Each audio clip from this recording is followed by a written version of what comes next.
Christmas Eve, and Ray Hutchins was up on a ladder at First Baptist, his calloused fingers gentle on wiring his father had installed back in '67. The nativity lights flickered, then held steady. 56 years of service, same circuit. The sanctuary smells like pine garland and lemon polish. Coffee brewing somewhere in the fellowship hall. Outside, fresh snow was starting to stick. Ray climbed down, his back protesting like it always did these days. 63 years of hard work will do that.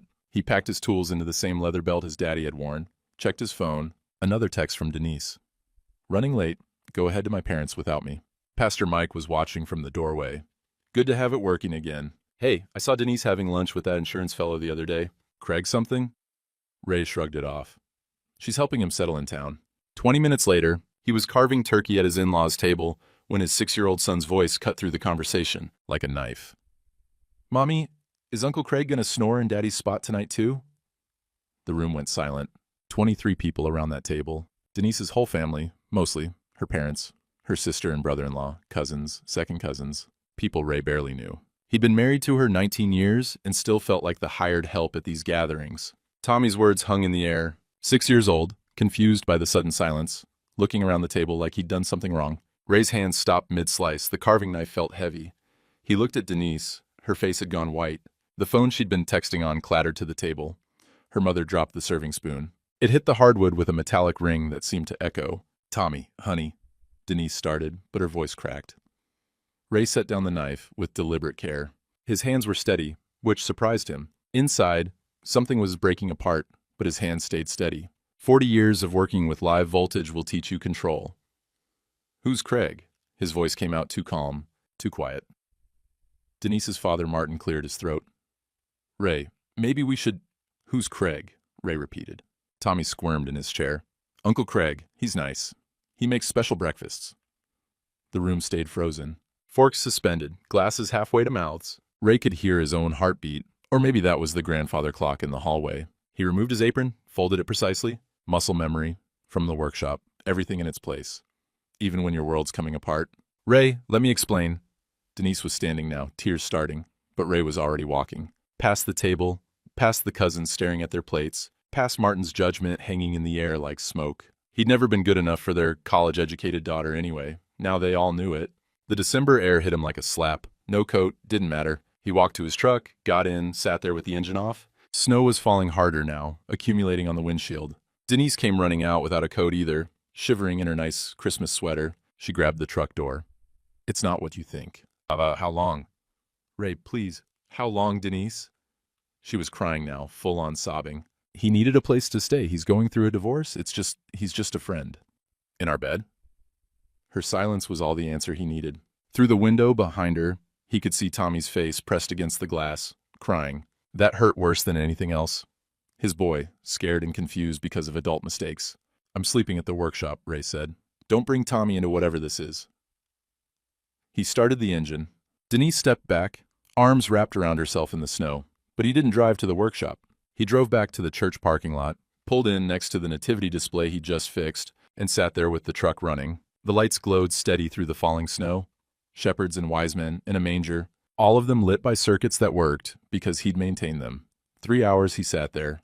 Midnight came and went. He watched the snow pile up on the hood, watched his breath fog the windows, watched the church lights blur through ice forming on the windshield. Finally, at 2 in the morning, he drove home. The house was dark. Denise's car wasn't there, probably still at her parents'. Ray unlocked the front door and stepped inside. The smell hit him immediately. Cologne. Expensive. Not his Old Spice and workshop oil. Something sharp and wrong. Like a stranger had marked territory. He walked through the house like he was documenting an electrical fault. Systematic. Thorough. Men's razor in the bathroom. Extra toothbrush. Coffee brand he'd never bought. In the bedroom, the sheets smelled like someone else.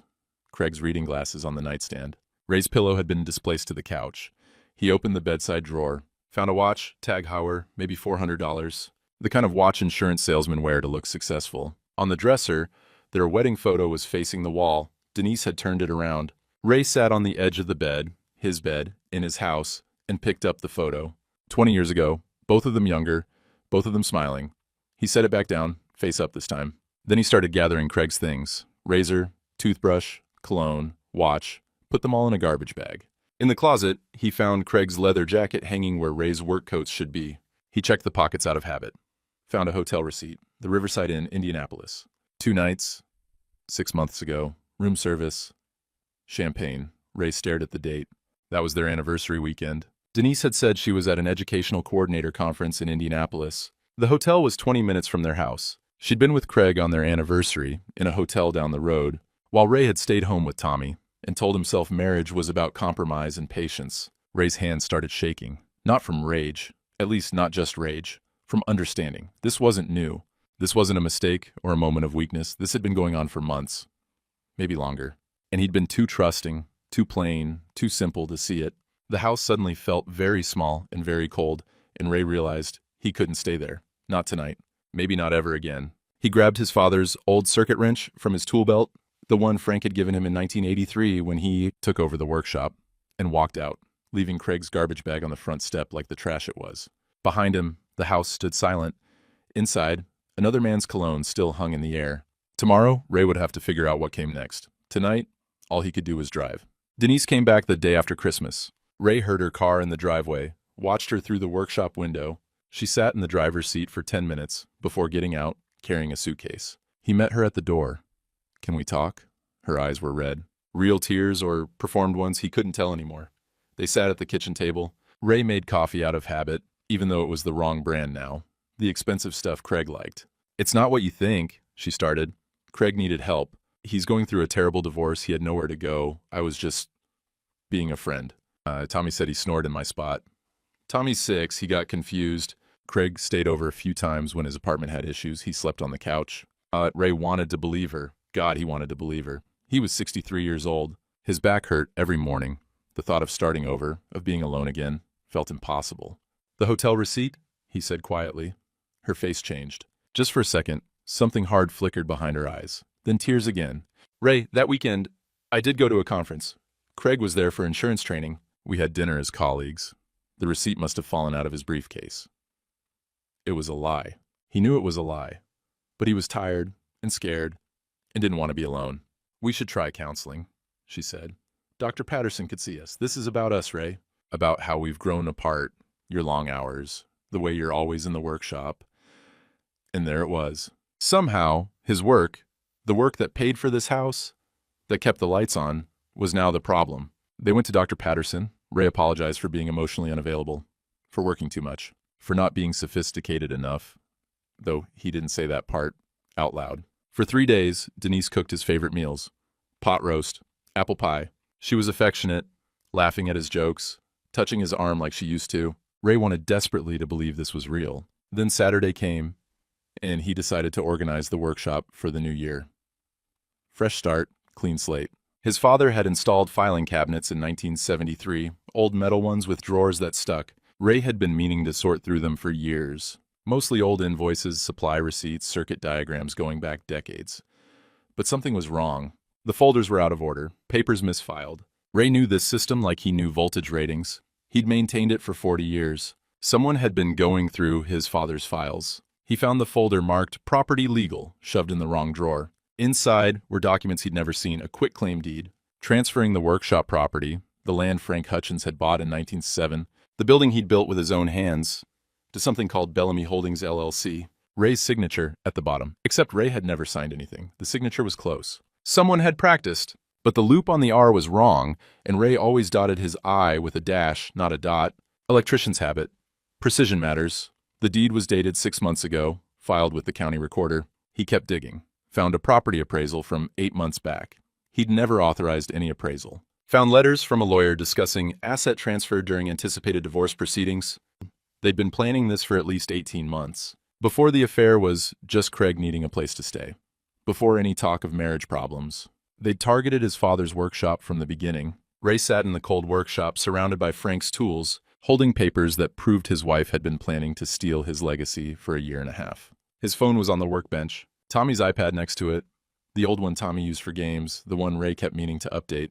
He picked up the iPad, checked it for anything inappropriate, parental instinct kicking in. It was still logged into Denise's old iMessage account. Ray almost put it down, almost didn't look, but he was an electrician. When something didn't make sense, you traced the circuit until you found the fault. He opened the messages. Craig to Denise, 3 months ago, can't wait till the old electrician's out and we renovate that shithole workshop into something decent. Denise to Craig, 2 months ago, His grease monkey hands make my skin crawl. Soon. Craig. Think he suspects? Denise. No, he's too simple. Just keep playing nice. More messages. Mocking his limited education. Laughing about his plain ways. Strategic discussions about marriage counseling. Your lawyer says 6 more months of counseling makes you look cooperative for the judge. Plans to force him into a rental storage unit for his tools. To demolish his father's workshop and flip the property. A text from 18 months ago, when it all started. This will work. He's too simple to see it coming. Ray set down the iPad. His hands weren't shaking anymore. He looked around the workshop. His father's pegboard.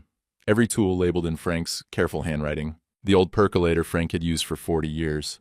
The voltage tester from Ray's first solo job in 1910. They thought he was simple. Too stupid to notice. Too plain to fight back. But Ray had spent 40 years diagnosing electrical problems, finding what was hidden in walls, behind panels, and systems people didn't understand. And they'd left evidence everywhere, because they thought he was too dumb to look. Ray pulled out his phone, started taking pictures. Every document, every text message, every piece of evidence. He backed everything up to 3 different places. Then he sat in his father's old chair, surrounded by tools that didn't lie and circuits that worked or didn't, and realized something. He might not have their education or their words or their charm, but he had 40 years of showing up, of keeping promises, of fixing things that were broken. And he had evidence. The question was, what did he do with it? Ray came home early from a supply run on a Wednesday in mid-January. His truck needed an oil change, so he'd left it at Dutch's garage and walked the 6 blocks home. He heard Denise's voice before he reached the bedroom. On the phone, door half open. "I'm documenting everything," she was saying. His confusion, the mood swings, how he forgets conversations we just had. Ray stood in the hallway, boots still on, not making a sound. "My lawyer says it'll help with custody and the competency hearing. If I can show he's declining mentally, that he's not capable of—" He backed away before she could finish, went to the workshop, closed the door, sat there while his heart hammered. She was building a case, not just for the property, for Tommy too, making him look incompetent, unstable, too old to parent his own son. Over the next week, he noticed the pattern. Denise would ask him questions. "Did you call the insurance company?" He'd say no. The next day she'd tell her sister, loud enough for Ray to hear. "He swears he didn't call them, but I have the confirmation email he sent." There was no email. He'd never called. She'd leave her journal open on the kitchen counter. Ray saw the lists. Concerning behaviors, forgets appointments, repeats stories, confusion about dates. All of it made up. At church, Pastor Mike pulled him aside. "Ray, some folks are worried about you. Denise mentioned you've been forgetful?" At the hardware store, Dutch said the same thing. "Heard you've been having a hard time, buddy. Denise was in here last week saying you're struggling. Want you to know I'm here if you need anything." She was poisoning the well, systematically. Telling everyone he was losing his mind, so when the divorce came, when she went for custody, there'd be a chorus of people saying, "Yeah, we noticed Ray wasn't quite right." As Ray started his own documentation, a legal pad titled "Work Completed, January 2024. His 23 service calls, everyone successful. Diagnosed a failing transformer the power company's own technician had missed. Rewired the library's entire second floor. Fixed a generator for the nursing home in under 2 hours. He requested written testimonials. Within 48 hours, he had 19 statements. Ray diagnosed a problem 3 other electricians missed. Most reliable electrician in 3 counties. I'd saved my mother's generator during the storm. She's on oxygen. He came at 2 a.m. His work spoke for itself. But would that be enough against a college-educated wife with a lawyer? Late January, Ray went to the hardware store, needed copper wire, wire nuts, electrical tape, the usual. Craig's BMW was in the parking lot. Ray's hands tightened on the steering wheel. He should drive away. Go to the supplier, in the next town. But this was Dutch's store. Ray had been coming here for 30 years. He went in. Craig was at the counter, discussing a home improvement project with Dutch. Loud, confident. "Doing some work on my property," Craig was saying. "Well, will be my property soon. Gotta upgrade from that grease monkey setup to something professional." Dutch's face stayed neutral. But Ray saw his hand move under the counter, toward his phone. Craig browsed the aisles, still talking. Manual labor types never understand design. "Function over form, am I right?" Ray was in the back aisle, getting his supplies, hearing everything. His jaw clenched so hard his teeth hurt. Leon Garrett came through the door. The old farmer saw the situation immediately. Ray tense in the back, Craig performing at the front, Dutch recording something on his phone. Leon positioned himself near Ray, didn't say anything. Just stood there, solid. Craig spotted Ray, actually smirked. Hey, buddy. Been meaning to talk to you about clearing out your stuff. Denise and I have plans for that space. Ray turned, looked at Craig for 5 long seconds, then walked past him, paid Dutch for his supplies, and left without a word. Leon followed him out. You okay? Fine. Ray, I'm fine, Leon. But he wasn't fine. That night, his phone buzzed. Dutch, got 30 minutes of footage. His real character's all there, whenever you need it. Then Leon, coffee tomorrow. Got something to show you. Ray stared at the messages, realized the community had been watching, documenting, preparing. But he still didn't know what to do with any of it. Mrs. Jean Hoffman sent an email requesting a parent-teacher conference. Denise refused to attend. Tommy's just acting out for attention, she'd said. The teacher's overreacting. So Ray went alone. Mrs. Hoffman had Tommy's artwork spread across her desk. Ray's stomach dropped when he saw it. A bedroom scene. Stick figures in a bed labeled Mommy and the Man. A figure at the door labeled Daddy with a sad face. Another drawing, Uncle Craig, at the breakfast table. In Ray's chair. Another, the man reading Mommy's books in Daddy's chair. Ray, I'm required to document when children show signs of confusion or exposure to adult situations. Mrs. Hoffman's voice was gentle but firm. She'd been teaching 26 years. She'd seen this before. She showed him her dated notes. Photographs of the drawings, behavioral observations. Tommy's been asking questions. Is Uncle Craig my new daddy? Why does Daddy sleep at work? Ray's eyes were burning. His boy. His innocent 6-year-old boy, trying to make sense of adult cruelty through crayon drawings. Mrs. Hoffman handed him an envelope. Copies of everything, protected as educational records. Your lawyer will know what to do with this? I don't have a lawyer. You will. She looked at him the way she probably looked at her students when they needed encouragement. Ray, I've known you 17 years through church. You're the most reliable man in this community. Every Christmas, those nativity lights work because you maintain them. Every service call, you show up. Don't let them make you doubt that. Ray took the envelope. His hands were shaking again. Has Denise seen these drawings? I tried to schedule a conference. She said Tommy was acting out for attention, and I was overreacting. Mrs. Hoffman's mouth pressed into a thin line. She doesn't care about Tommy's well-being. She cares about her narrative. Ray left with the envelope, sat in his truck in the school parking lot. Tommy was hurt, confused, drawing pictures of his world falling apart, and Denise didn't even care enough to look. Ray drove to the workshop, added the drawings to his evidence boxes. But evidence wasn't enough. He needed to know what was enough. When did he stop gathering proof and start fighting back? And could a man like him, plain, simple, grease under his nails, actually win against people who knew how to use words like weapons? Early February, Ray went to pick up Tommy for his week in custody. Craig answered the door, 10 in the morning, and the man was wearing a bathrobe.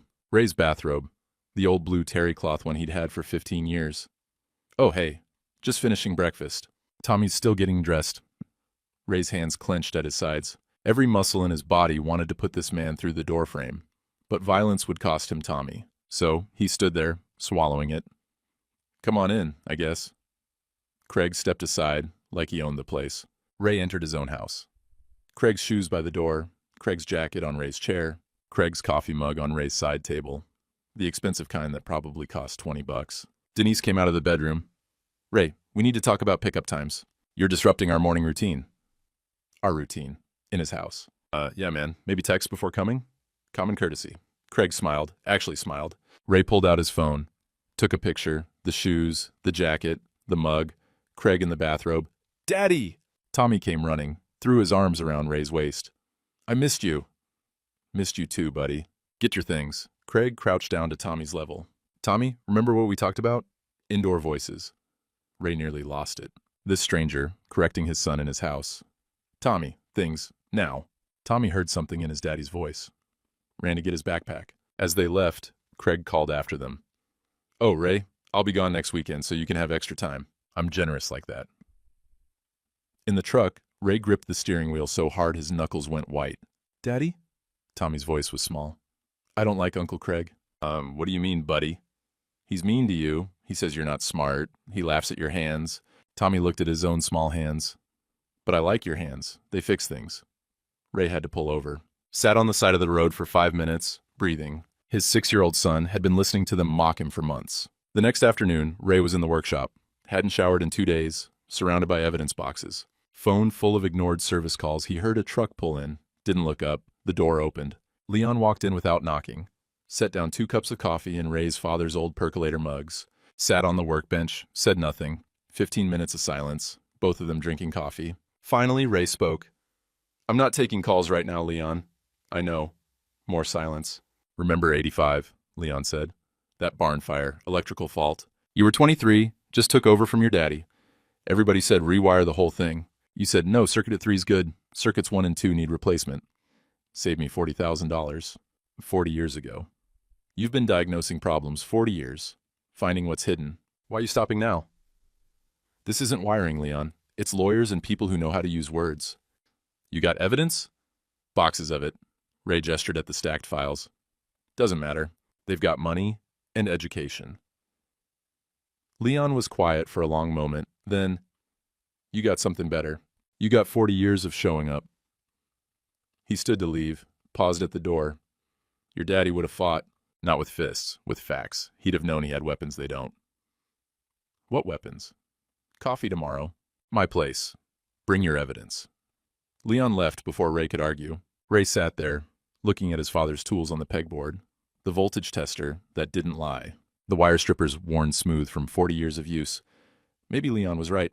Maybe he'd been gathering weapons without knowing it. The next morning, February 26th, Ray's workshop radio crackled to life. Major ice storm warning for 3 counties. Significant power outages expected across the region. His phone started ringing. First call, then another, then continuous. Within 2 hours, 47 service requests. Ray started making a list. Old habit. Prioritize by need, not profit. Medical equipment first. Oxygen machines, dialysis, insulin refrigeration, then elderly and vulnerable, heat, communication, then livestock operations, ventilation, water pumps, then general residential. His phone rang again. "Denise, Craig and I need you to prioritize our house. We have company coming. I work by medical need first." "It's still your house legally, Ray. You're obligated." A text came through from Craig. "Handle our home first or you'll regret it in court. I'm documenting your refusal to maintain marital property." Ray stared at the text. The entitlement. The assumption of ownership. The threat. He took a screenshot. Forwarded it to Leon. Leon texted back immediately. "Perfect. Don't respond. Let him keep talking." Then, "Rita's here. Dutch. Mrs. Hoffman. Few others. We're staging at my place for storm response. You coordinate from here." Ray, "Why your place?" Leon, "Because when Craig comes looking for you, and he will, we'll all be watching." Ray looked at his phone. At the service requests flooding in, at the storm warnings getting more urgent, looked at his father's circuit wrench hanging on the wall. Leon was right. This wasn't just a storm. It was theater, public theater, where character got tested and truth came out. And Ray was about to find out if 40 years of showing up was enough to beat 18 months of lying. He grabbed his storm kit, generators, cables, testing equipment, everything organized the way Frank had taught him. Each tool in its place. The storm was coming. And so was the reckoning. February 26th evening, storm 12 hours away. Ray sat in the dark workshop. Space heater ticking in the corner, phone face down on the bench, 37 unread messages. His evidence boxes were stacked perfectly, every document organized, every photo labeled, everything a prosecutor could want, but he couldn't move. The tools on the pegboard hung in perfect order, just like his father had arranged them. Ray had maintained that system for 40 years. Everything in its place, except him. He picked up a screwdriver, set it down without using it, picked up wire strippers, set them down, started to read the forged deed again. Couldn't focus on the words he'd already memorized. The workshop clock ticked. 7 p.m., 9 p.m., 11 p.m. He hadn't eaten, hadn't moved, except to shuffle papers he'd already read 100 times. His phone kept buzzing. Service calls. Leon, Dutch, Pastor Mike. He couldn't answer, couldn't explain that he was paralyzed. That having evidence wasn't the same as knowing how to use it. They had lawyers, education, charm. They knew how to talk to judges, how to work the system, how to make themselves sound reasonable while making him sound crazy. He had grease under his nails and a high school diploma. The system wasn't built for people like him. On the wall, his father's photograph. Frank Hutchins in 1967, installing the workshop's first circuit panel. Confident hands, clear eyes, a man who knew his worth. Ray whispered to the empty workshop, "I'm sorry, Dad. I don't know how to fight them." Headlights swept the driveway. Leon's truck. Ray hadn't called him. Hadn't answered his texts. Leon came anyway. The door opened. Leon didn't knock, just walked in with 2 coffees, set them in Frank's old mugs. Sat on the workbench in the dark, didn't turn on lights, just sat, 15 minutes of silence. Both of them drinking coffee. Leon finally spoke. "Storm's coming." "I know. 47 people called you today." "I know." More silence. The space heater ticked. Wind rattled the windows. You think you can't fight because they got education and you got hands. Ray nodded. Your daddy, Frank, he had same hands, same education, never stopped him from knowing his worth. Different time. System respected men like him. System don't respect nobody who don't respect themselves. Leon stood, walked to the pegboard, picked up the voltage tester. Frank knew what he was worth. You forgot. He set the tester in Ray's hands. This tester don't lie. Circuit's hot or it's not. 40 years, you've been diagnosing truth, finding what's hidden in walls, behind panels, in systems people don't understand. Ray held the tester, felt its familiar weight, the worn grip where his thumb always rested. You got evidence, you got truth. You got 40 years of people who trust you more than they trust smooth talkers. What if facts don't matter? What if they just out-talk me in court?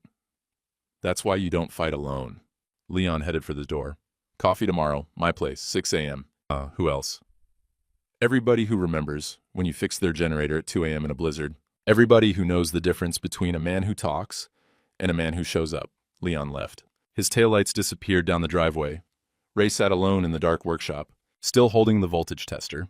He stood, walked to a random outlet, tested it. The tester beeped. Circuit hot, 120 volts, truth in numbers. Tools didn't lie, evidence didn't lie. 40 years of showing up didn't lie. Maybe, just maybe, that was enough. Ray set down the tester, looked at his evidence boxes. His father's photograph, the tools that had never failed him. Tomorrow he'd find out if Leon was right. Tomorrow he'd see what 40 years of keeping promises was actually worth.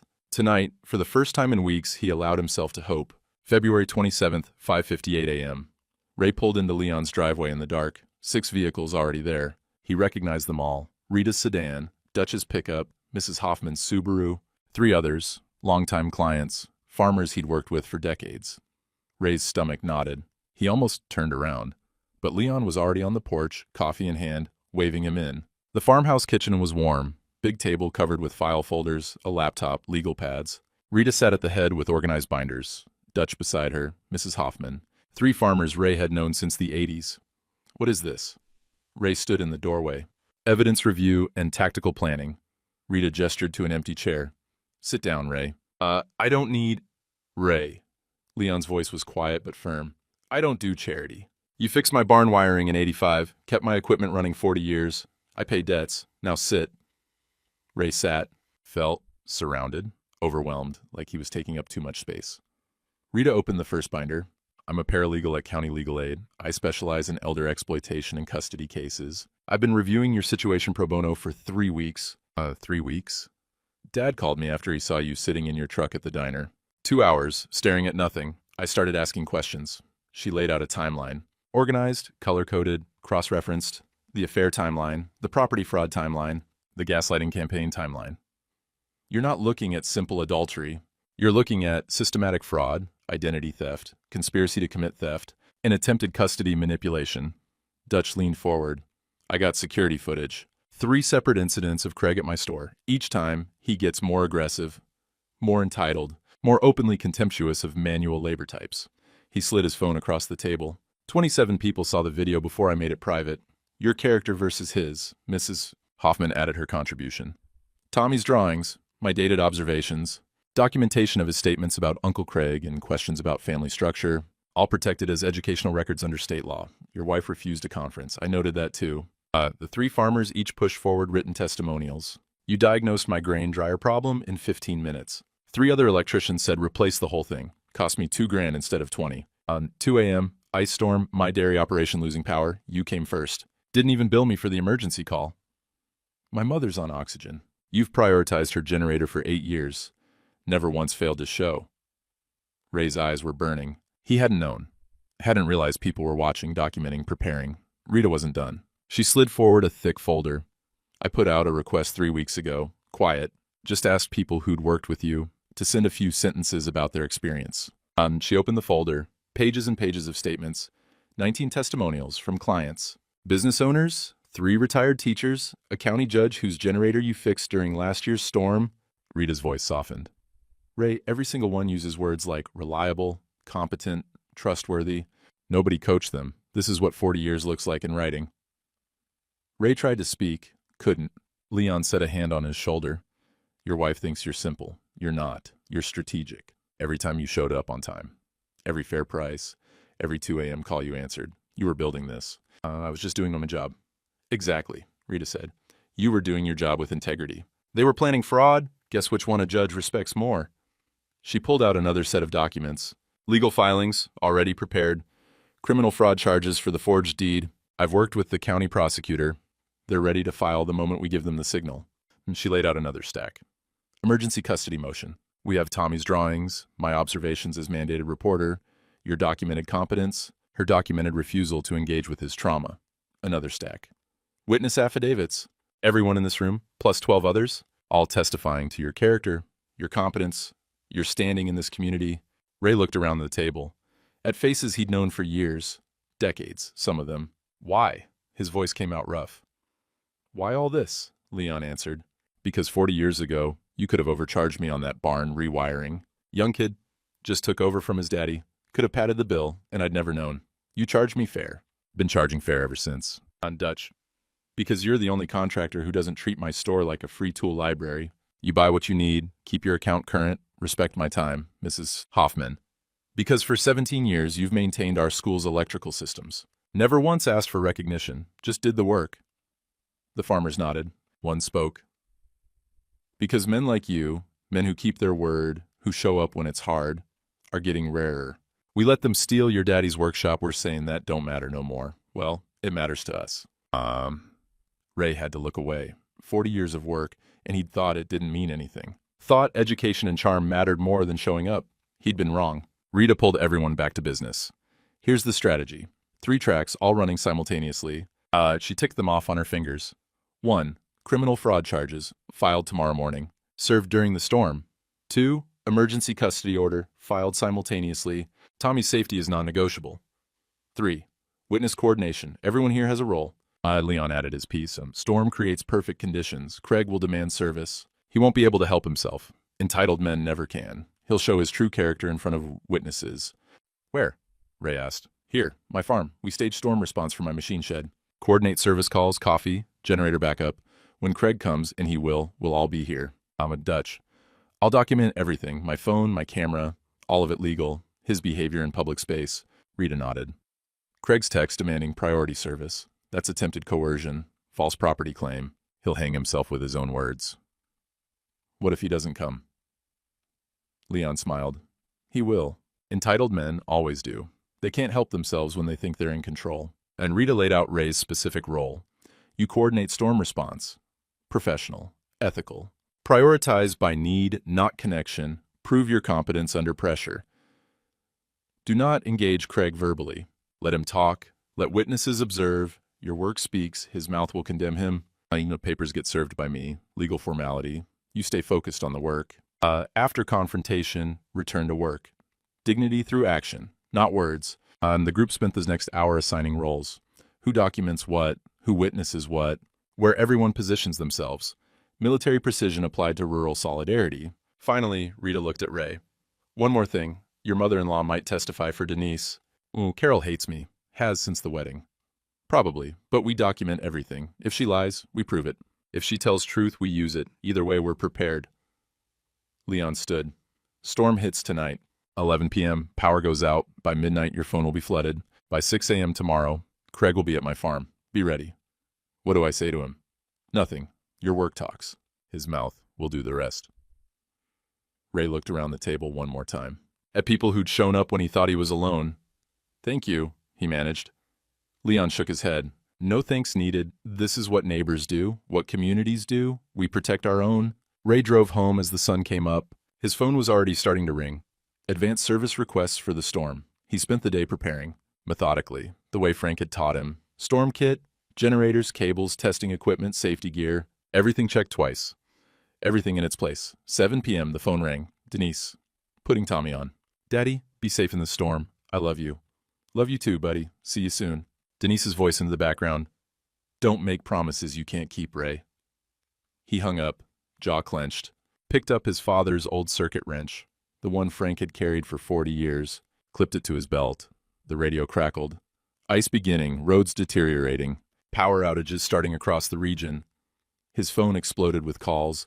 Hospitals, nursing homes, farms.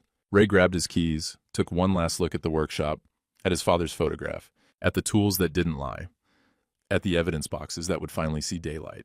"Okay, Dad," he said quietly. "Let's see if I learned right." He headed for his truck. Storm clouds building on every horizon. Tomorrow morning, the whole county would know who Ray Hutchins really was, and who Craig Bellamy really was. The storm was here. Time to see which man's foundation could hold. 11 p.m., the power went out across 3 counties.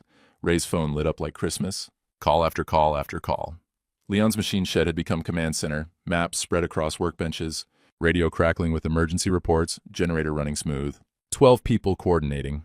Farmers, business owners, Dutch with his cameras, Rita with her legal pads. Ray took calls methodically. Location, problem, medical need level. First priority, Mrs. Henderson, 90 years old. Oxygen machine failing. Ray drove through ice-slicked roads to her house. The whole county looked like glass. Tree branches glazed and bending, power lines down everywhere. He got her generator running in 20 minutes, tested the oxygen machine, held steady. "You're an angel, Ray," Mrs. Henderson said, hands shaking. "Just doing my job, ma'am." Back to Leon's farm. Next call, dialysis patient in the next county. Then a dairy operation losing refrigeration. Then the nursing home's backup generator failing. Ray worked through the night, methodical, professional. Every decision based on need, not profit. Throughout the night, Denise called. First call, midnight. "When can you get to our house? It's getting cold." "I've got medical emergencies." "You've got a fireplace." Second call, 2 a.m. "Ray, this is still your property. You're legally obligated to maintain it." "I'm maintaining oxygen machines and dialysis equipment." "You'll wait." Third call, 4 a.m. "Craig says you're doing this on purpose, neglecting marital assets. He's documenting everything." Ray hung up. By 6 a.m., he'd restored power to the nursing home, 4 elderly residents living alone, 3 farms with livestock, and 2 medical equipment dependents. He was exhausted, covered in ice, but satisfied. He pulled back into Leon's farm. The community had coffee going, food laid out, people coordinating the next wave of calls. 47 requests, Leon said, handing Ray coffee. "You've handled 31. All the critical ones. Your daddy would be proud." Ray was working on Leon's backup generator, routine maintenance while he caught his breath, when he heard it, a vehicle coming too fast for the conditions. Craig's BMW fishtailed into the driveway, nearly hitting Leon's fence. The engine kept running. Door flew open before the car even stopped. Craig got out wearing an expensive wool coat and dress shoes, completely wrong for the conditions. He took 2 steps and nearly fell on the ice. "What the hell, Ray?" His face was red, voice already raised, hair messed up. Probably first time Ray had seen him look anything less than perfect. 12 witnesses in and around the machine shed, Dutch's camera already recording. Leon, standing at the shed entrance, arms crossed. Ray kept working on the generator, didn't look up. Craig approached, slipping on ice, catching himself. "I've been calling for 8 hours. You ignored our house." Ray tightened a bolt, calm, steady. "I'm talking to you." Craig's voice went higher. "You're legally obligated to maintain marital property." Ray still didn't look up, just kept working. Hands steady. Craig grabbed Ray's shoulder, spun him around. "Answer me, you ignorant." Leon stepped forward. "Remove your hand." Craig turned on him. This doesn't concern you, old man. You're on my property, making demands during a community emergency." Leon's voice stayed level, quiet, more dangerous that way.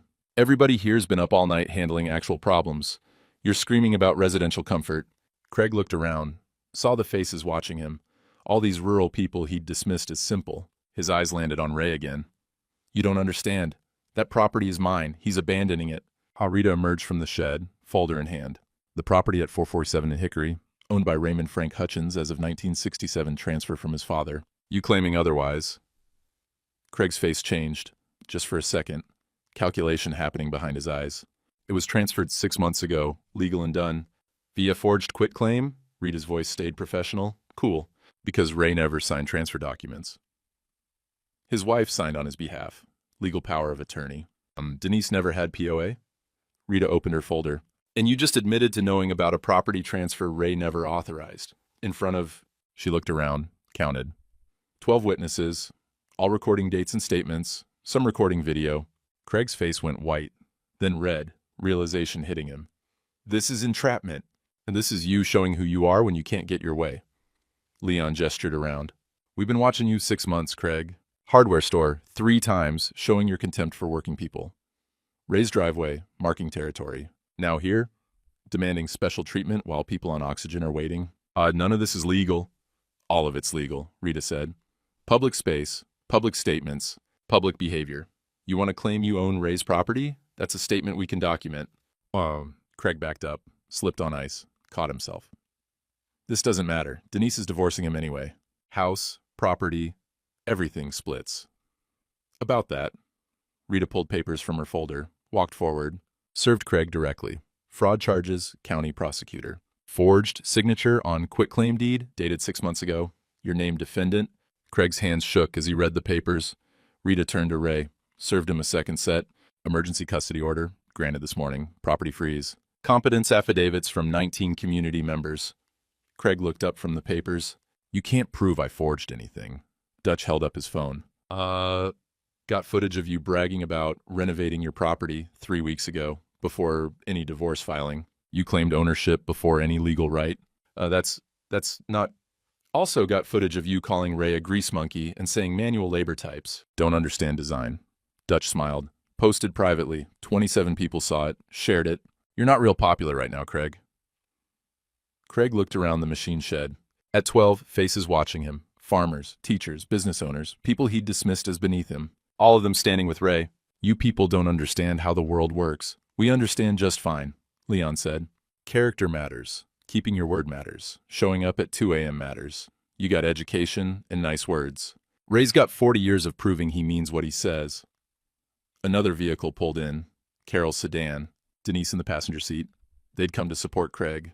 But when Carol got out, she was carrying a banker's box.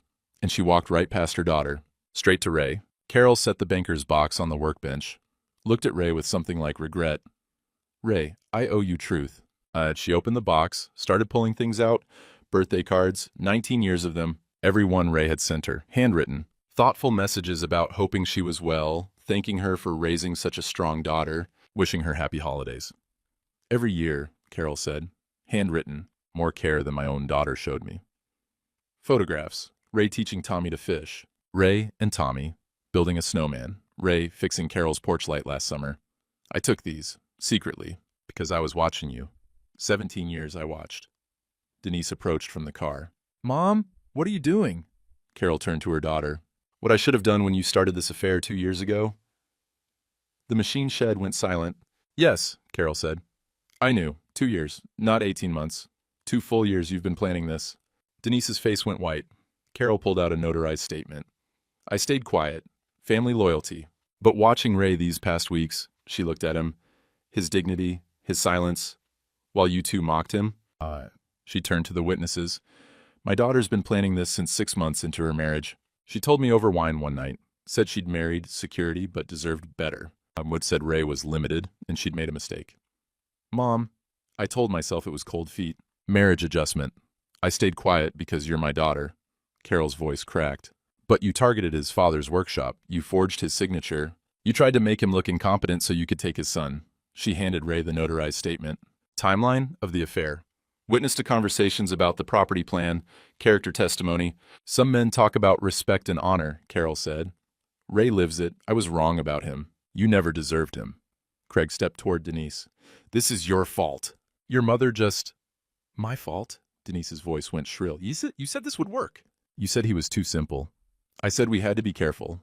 They turned on each other right there, in front of everyone, blaming, accusing, the whole conspiracy unraveling in real time. Craig jabbed a finger at Denise. You said he'd never fight back. You said the deed would hold up. Leon stepped between them and the witnesses. That's enough. Ray's got work to do. You two need to leave. Craig looked around one more time, at the faces watching him with disgust, at Rita holding legal papers, at Dutch still recording. This isn't over, he said, but his voice shook. He ran to his BMW, nearly fell on the ice again getting in. The car fishtailed backing out, engine screaming, gone. Denise stood alone in the driveway, no coat, shivering, looking at her mother. Mom, please. Go home, Denise, to my house. Your house is his now, as it should be. Denise got in her car, sat there for a long moment, then drove away. Leon turned to Ray. Generator's done. You got 6 more calls waiting. Medical priorities. Ray nodded, loaded his equipment, drove past Denise's car without looking. Work to do. People depending on him. Leon called after the group. Man's work speaks, always has. Ray finished the last service call at 8 p.m. 16 more over 12 hours. His back screamed. His hands were raw from cold. But every light he'd restored meant someone safe, someone warm. He drove back to Leon's farm. People were still there. Coffee, food, debriefing. Rita updated him. Craig left 3 voicemails for his lawyer, panicked. Denise showed up at the county clerk, demanding to see filed documents. Both served with restraining orders. Dutch's video got shared, Leon added. 40 people saw it before we even asked. Mrs. Hoffman. School board got a copy. Craig was volunteering with youth sports. Not anymore.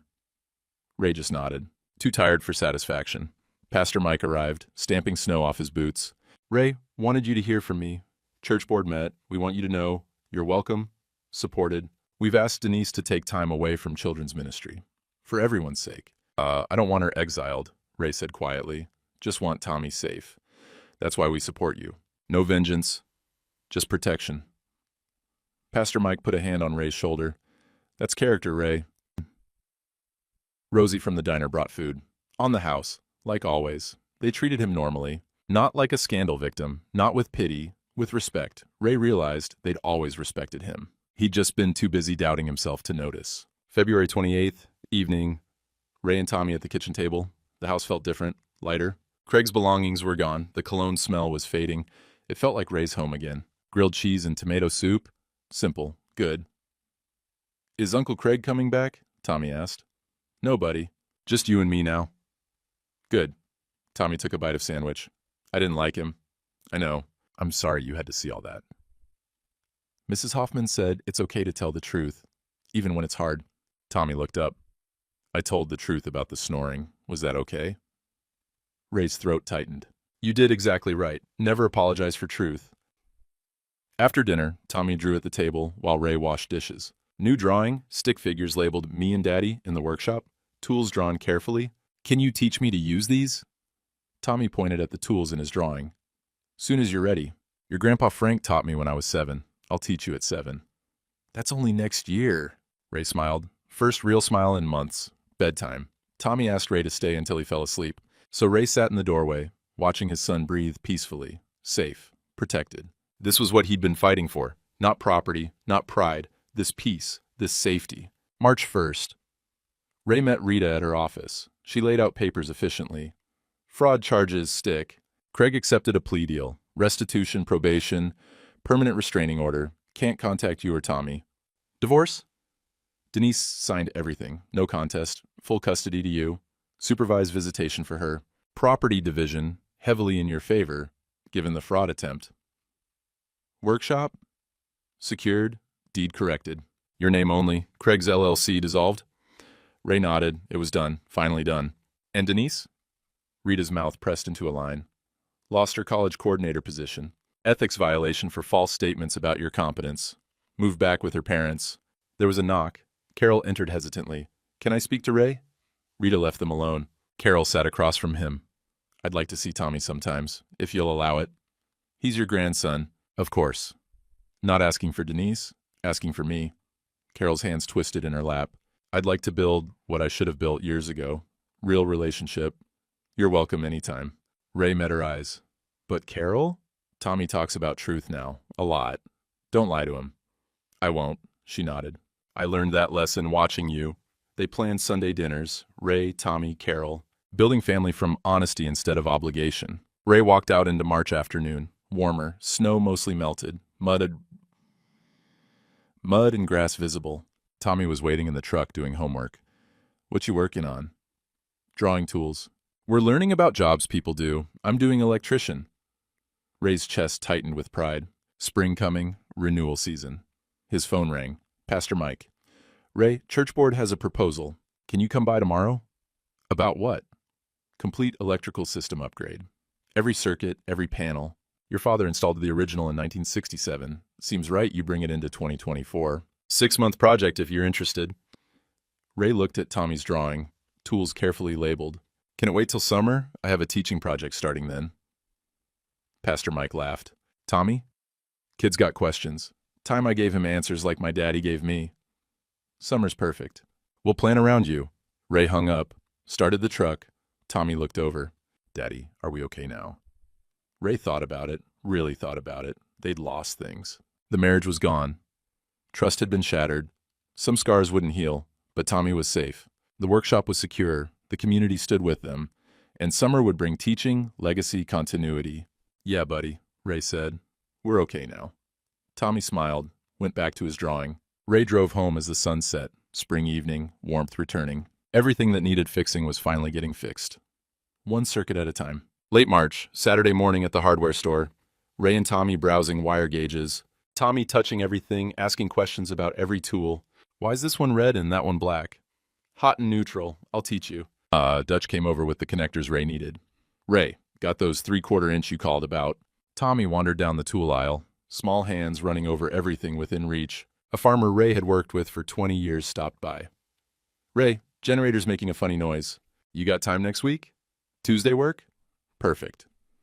No one mentioned the scandal, no awkward silences, no pity in their eyes. Just normal, like always. They headed to Rosie's diner for lunch. Weekly ritual resumed. The waitress brought menus. Usual? Apple pie after? Tommy looked up hopefully. Can I have pie too? Half slice, Ray said. Growing boys need room for dinner. Carol arrived 5 minutes later. She'd been joining them for lunch the past few weeks. Slow, careful, building something real. She brought Tommy a book about electrical circuits. Kid level, but accurate. Thought you might like this? Tommy's eyes lit up. It has diagrams. Carol smiled, looked at Ray. He gets that from you, that focus.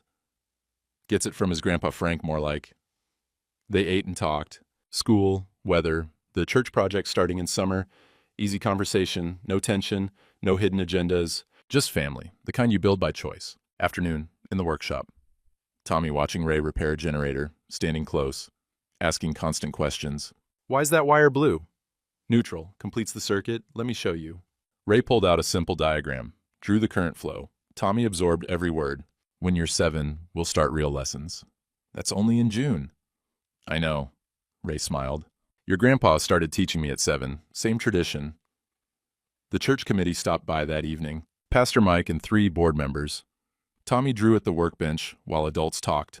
6-month timeline work for you, Ray, starting July? Make it late July. Got teaching to do first. The committee looked confused.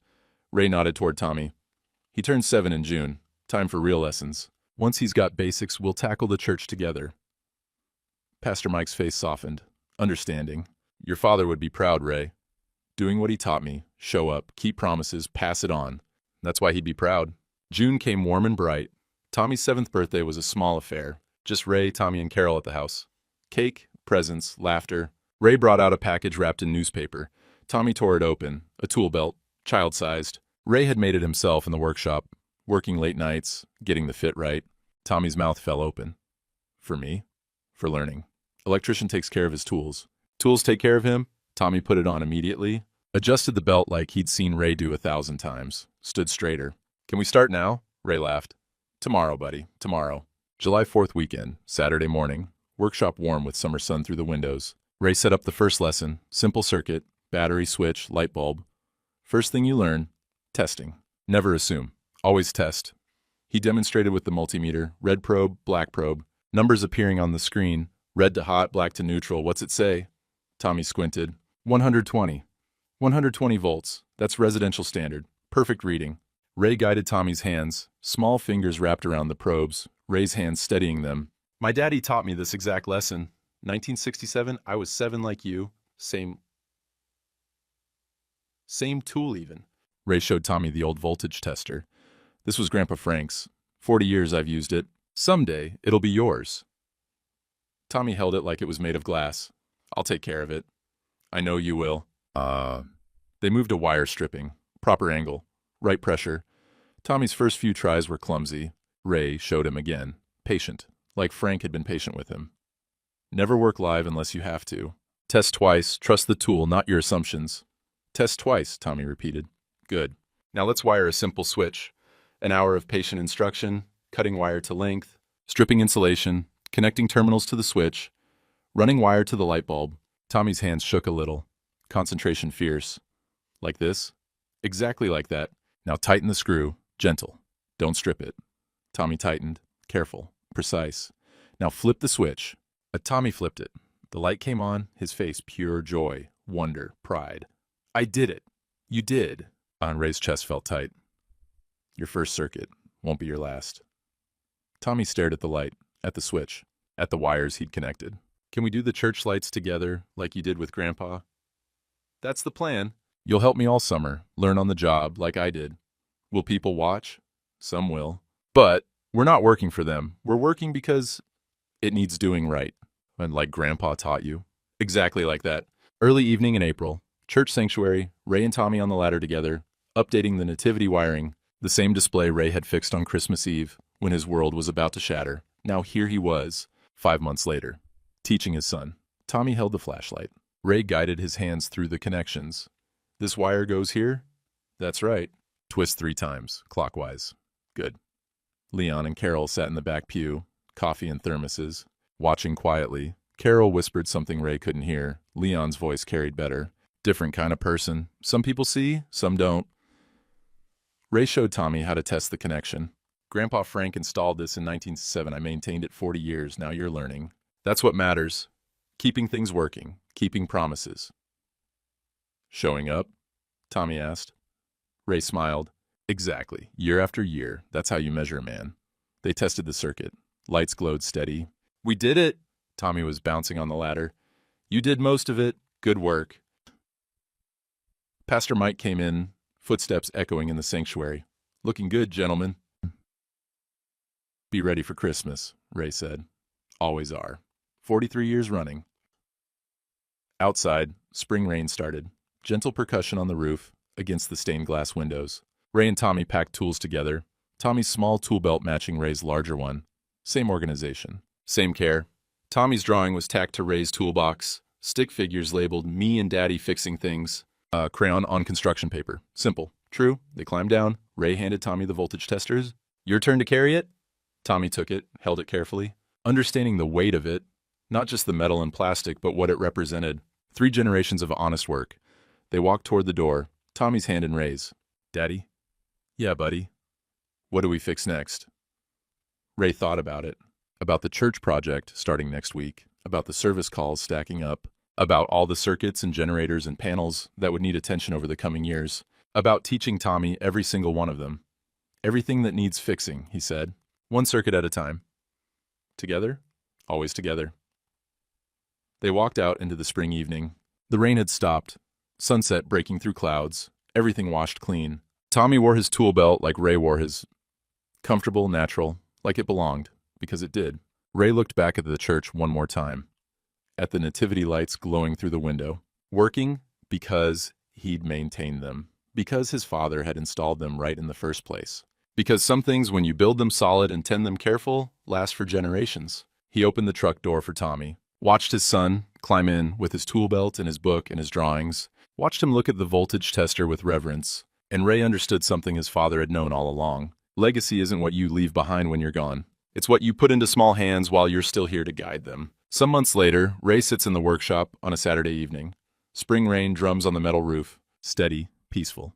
Tommy's at the workbench, practicing wire stripping. His small hands work careful, patient, getting the angle right, not rushing. Ray watches from his father's old chair, coffee percolating in the corner. Frank's pot, same one that's made coffee in this workshop for 50 years. He thinks about worth, about how he'd measured it wrong for so long. Denise had education. Craig had charm. They had words that sounded sophisticated, systems that looked complex. Ray had always thought that made them better, smarter, more valuable. He'd been wrong. A man's worth isn't in what he says or what he owns, it's in what he maintains, what he builds, who he teaches. It's in showing up at 2 in the morning when someone's generator fails, in charging fair when you could charge more, in keeping the same promises year after year until people don't even question whether you'll show. They just know. It's in hands that can diagnose what's hidden, in tools that don't lie, in circuits that work or don't, no room for manipulation. 40 years, Ray had been building his worth. He just hadn't known he was doing it. Every service call, every fair price, every time he answered his phone in the middle of the night, he'd been making deposits, building trust, creating something Craig's charm could never fake and Denise's education could never forge. The community had seen it, had valued it, had protected it when Ray couldn't protect himself. That's the thing about small towns, about places where people remember. You can't perform integrity. You can't fake competence. Pressure reveals truth eventually, like electricity finding the path of least resistance. Craig and Denise thought they were sophisticated, thought their plan was clever, But they'd underestimated something fundamental. People know the difference between a man who talks and a man who shows up. Between someone who performs values and someone who lives them. Ray looks at Tommy, so focused on getting the wire strip exactly right. 7 years old and already understanding that precision matters, that tools deserve respect, that some things can't be rushed. Tommy asks, "Grandpa, why do we test circuits twice?" Ray smiles. "Because assumptions can kill you. Tools tell truth. Your eyes can lie. Your assumptions can lie. But that voltage tester," he points, "it tells you what's real." Tommy nods, gets it, really gets it. Outside, Leon's truck pulls into the driveway. Saturday evening coffee, like clockwork. Carol's car right behind him. Sunday dinner's tomorrow, but they stop by most evenings now, just to sit, to be present. That's family, not blood, not obligation, just people who choose to show up. The church bells ring across town, 6 p.m., same bells Frank heard, same bells Ray's heard for 63 years, same bells Tommy will hear long after Ray's gone. Continuity, not through drama or conflict, through maintenance, through showing up, through hands passing knowledge to smaller hands. Ray's phone sits silent on the workbench. No emergency calls tonight. Everyone's power is working. Everyone's generators are ready. Systems maintained. His father's photograph watches from the wall. Frank in 1967, installing the workshop's first panel. Confident hands, clear purpose. Ray understands now what Frank knew then. You don't build legacy through what you own. You build it through what you teach. Through the knowledge you put into young hands while you're still here. To guide them. Tommy finishes his practice wire. Holds it up. Like this. Perfect. Just like that. The rain continues. The coffee percolates. The tools wait on their pegboard, ready for Monday's work. Tommy puts on his small tool belt, the one Ray made him, and stands next to his father. Same stance, same careful attention to detail. 2 generations in the workshop. 3, if you count Frank's photograph watching over them. Ray's hands guide Tommy's, teaching the proper twist for a wire nut, the right pressure, the careful testing. Outside, spring is washing away the last of winter. Inside, the workshop is warm, safe, productive. The lights glow steady, maintained by competent hands passed down through generations, kept working by men who understand that truth doesn't need charm. It just needs to be true. Tommy looks up. "Daddy, when I'm old like you, will I teach my kids?" Ray's throat tightens. "If you're lucky, buddy. If you're real lucky." The rain drums on, the coffee percolates, the tools wait, patient. And in a workshop built in 1907, maintained for 40 years, a 7-year-old boy learns that a man's worth is measured in what he maintains and who he teaches. One circuit at a time, year after year, showing up, always showing up,